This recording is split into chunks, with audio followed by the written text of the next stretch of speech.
So you have this clock. It has a circumference of 63 inches.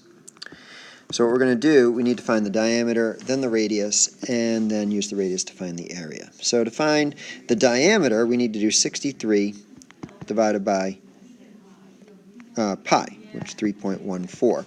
When you do that, you end up with about 20.1 inches.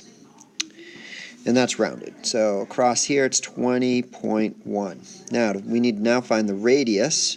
So the radius is going to be 20.1 divided by 2, which is a little more than 10. It's about 10. We're going to keep it at 10 here. So that's about 10 inches.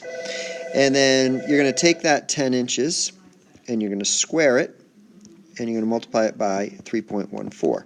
10 squared is 100 times 3.14 gives you 314 inches. And we're going to just type in 314. And by the way, it's inches squared. So 314, depending on how you round, it should be pretty close to that.